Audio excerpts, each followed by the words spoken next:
Mayong adlaw mga ka-PIA, nagpaalala ang Pag-asa at ang Negros Oriental Provincial Disaster Risk Reduction and Management Council sa publiko na maging alerto sa malakas na ulan na dala ng Bagyong Basyang. Inaasahan ang katamtaman hanggang sa malakas sa pagbuhos ng ulan sa buong Negros Oriental simula sa gabi ng February 5 hanggang buong araw ng February 6 dahil sa bagyo. Sinabi ni Pag-asa Negros Oriental Chief Meteorologist Engineer Daniel Caber na babaybayin ng bagyo ang Negros Island bukas habang kumikilos pa kanluran. Dagdag pa niya may posibilidad na magkaroon ng flash flood sa mababang lugar at landslide dahil sa malakas na pag-ulan.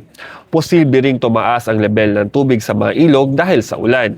Sinuspindi na ni Governor Manuel Chaco sa Garbaria ang klase sa lahat ng antas sa probinsya para sa kaligtasan ng mga mag-aaral at mga guro. Suspendido na rin ang biyahe ng barko sa lahat ng pantalan sa probinsya. Inaasahan na sa Sabado pa bubuti ang panahon.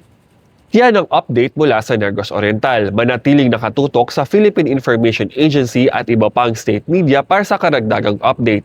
Ako si Roy Lamotan sa PIA nagpapaalala na maging preparado, impormado at alerto sa panahon ng bagyo.